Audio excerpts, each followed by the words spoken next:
Assalamualaikum warahmatullahi wabarakatuh. Semangat pagi teman-teman. Hari ini kita bahas Arna karena Arna sudah buat laporan keuangan untuk kuartal 2. Jadi Arna ini adalah perusahaan yang bergerak di bidang industri keramik. Ada di Tangerang, Serang, Semarang, Gresik, Mojokerto. Tangerang, Serang, Gresik, Mojokerto, Sumatera Selatan dan lain-lain ya. Ini mereknya Uno ya, merek keramiknya Uno. Ini perusahaan yang lumayan rajin bagi dividen. Jadi kalau dilihat di dividen historinya itu dari 2009 tanpa putus ini ya, 9, 10, 11, 12, 13, 14, 15, 16, 17, 18, 19, 20, 21, 22, 23, 24, 25. Berarti memang benar tanpa putus nih. Sudah 16 tahun ya. Harga sekarang posisi ada di 585.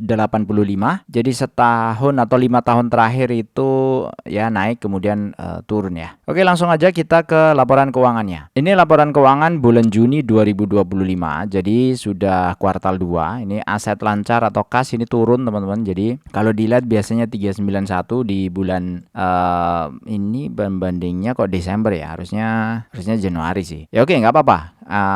Kas lancar turun, kemudian aset aman-aman aja, liabilitas ini aman jadi nggak ada masalah. Oke, ekuitasnya juga oke. Liabilitas 830, ekuitas 1,7, ini awalnya 1,8 ya, turun sekitar 100-an miliar secara equity. Kalau dilihat dari pembanding itu adalah di 1,7 ini ya, 1,7 T dan 1,8 ini di saldo laba. Jadi saldo labanya turun. Terus dia punya penjualan ini naik ya, 16%. Nih bagus banget. Jadi dibandingkan Juni 2024 atau tahun lalu ini naik. Kemudian laba kotor juga ikutan naik. Beban penjualan dan seterusnya, ini laba usaha naik ya, 261 ke 263. Ini mereka bisa maintain dan ini bagus ya. Kemudian laba sebelum pajak ini kira-kira naik dikit banget. Laba tahun berjalan juga naik tapi dikit banget, hanya sekitar 2 miliar dari 200 miliar laba. Jadi lumayan ya. Sehingga laba per sahamnya pun juga naik tapi sedikit, 28,43 ke 28,94. Ini di laporan keuangan. Kalau di aplikasi biasanya ada berubah. Terus ini saldo laba tadi yang saya sampaikan, biasanya 18, pernah sih 17 itu di Januari 2024, kemudian Desember 19 T, kemudian Juni ini adalah 179. Jadi aja naik turun tapi di area sekitar situ, jadi nggak ada masalah. Kemudian penerimaan kas ini justru malah lebih banyak daripada Juni 2024. Ini 1,1 T, ini 1,3. Ini penerimaan kas dari pelanggan. Tapi yang lumayan mengkhawatirkan itu adalah ini ya, cicilannya utang ya. Pembayaran utang jangka pendek itu 2,8 triliun nih. Ini di kuartal 2 ini. Ya, tapi asalkan mereka bisa nyicil sih nggak apa-apa, nggak masalah. Terus piutang kalau dilihat dari sisi jatuh tempo ini agak jadi beban ya, karena malah naik nih jatuh tempo yang lebih dari 90 hari, berarti lebih dari 3 bulan belum dibayar. Yang biasanya 28 miliar ini jadi 52 miliar. Jadi naiknya cukup signifikan. Nah, yang belum jatuh tempo kondisinya naik juga ya, 622 ke 654. Terus dari sisi stok juga aman. Desember itu 165 miliar, ini 181 miliar. Mungkin kalau stok dia bekerja sama juga dengan toko-toko ya, retail bahkan distributor ya. Nah, dari sisi laporan keuangan saya kira cukup karena tidak ada note yang lain. Jadi ini tidak ada isu apa-apa untuk Arna. Nah, sekarang kita ke grafik. Jadi kalau dilihat dari grafik ini sudah turun cukup jauh dari tertingginya 2024 lalu itu sekitar 26%. Dan kalau ditarik 5 tahun ini ya lumayan struggle ini. Kalau kondisinya dari 2020 sampai tertingginya itu sebenarnya sudah beggar banget. Cuma ya itu ya, keramik itu saingannya atau pesaingnya banyak. Apalagi yang dari Cina, banyak sekali. Nah, sehingga tantangan untuk manajemennya Arna ini gimana caranya bisa bersaing dengan mereka-mereka. Jadi kalau dilihat dari laporan Q2 memang turun dibandingkan kuartal 1 2025 ini secara EPS ya, atau net income. Kondisinya turun. Tapi kalau dibandingkan dengan 2024 sebenarnya naik. Nah, kalau ini konsisten harusnya sampai 2025 akhir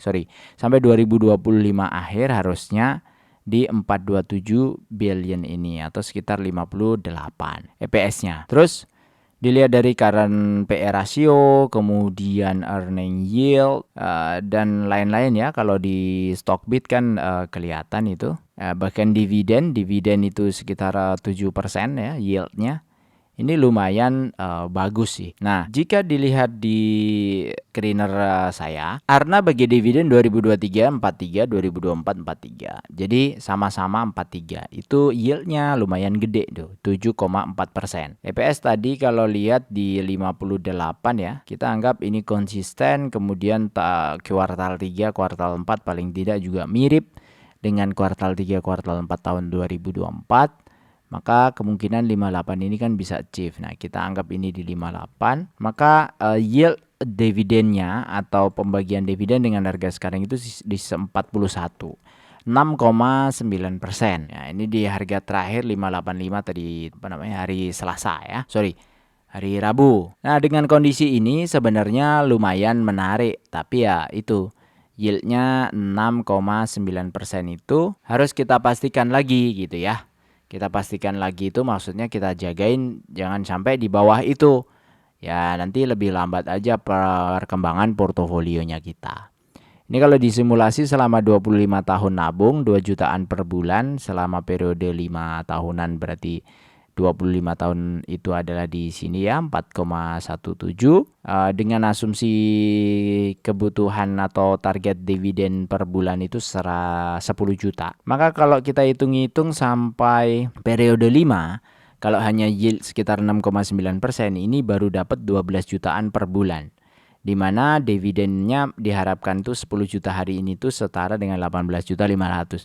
Jadi ini belum achieve ya, belum achieve. Supaya ini achieve gimana caranya? Bisa ini dinaikkan, bisa modal awal juga dinaikkan. Misalnya modal awal 200 juta. Nah, ini kan ikutan naik nih jadi 17 juta ya. Apalagi di atas itu kan. Atau periode investasi per bulannya juga dinaikkan jadi 3 juta misalnya per bulan. Nah, ini ke hit 18.480. Tapi ya itu tadi kenaikan investasi kita harus dinaikkan. Nah, dengan kondisi begini artinya 6,9% ini so-so ada di tengah-tengah ya. Ini masih di atas bunga deposito tapi kita masih bisa berharap dari perusahaan lain yang bagi dividen di atas itu juga ada kan. Nah, itu oke. Tapi pertimbangannya macam-macam ya. Karena kalau misalnya mau masuk sekarang ini sebenarnya di harga bottom. Bottom ini sudah diuji beberapa kali, 2024 ini sekali, kemudian 2025 Februari sekali, 2025 April juga sekali. Kemudian 24 Juni lalu juga sama, dan ini sekarang ada di situ. Artinya apa? Kalau kita ambil itu ada potensi side ya, potensi side up atau naik sebenarnya. Kalau naik pertama di level-level ini kan sekitar 17%. Jadi ya ada potensi-potensi. Saya kira cukup ya. Jadi teman-teman yang mau join support untuk di berlangganan bisa klik aja di profil. Harganya murah, cuma 10 ribuan nih seharga kopi. Nah, video-video yang khusus ya itu saya share di situ. Insya Allah nanti diupdate secara rutin khususnya untuk video member dan ada hal-hal yang mungkin lebih private lah kan kira-kira gitu. Saya pikir cukup dari saya. Terima kasih, semoga bermanfaat. Wassalamualaikum warahmatullahi wabarakatuh.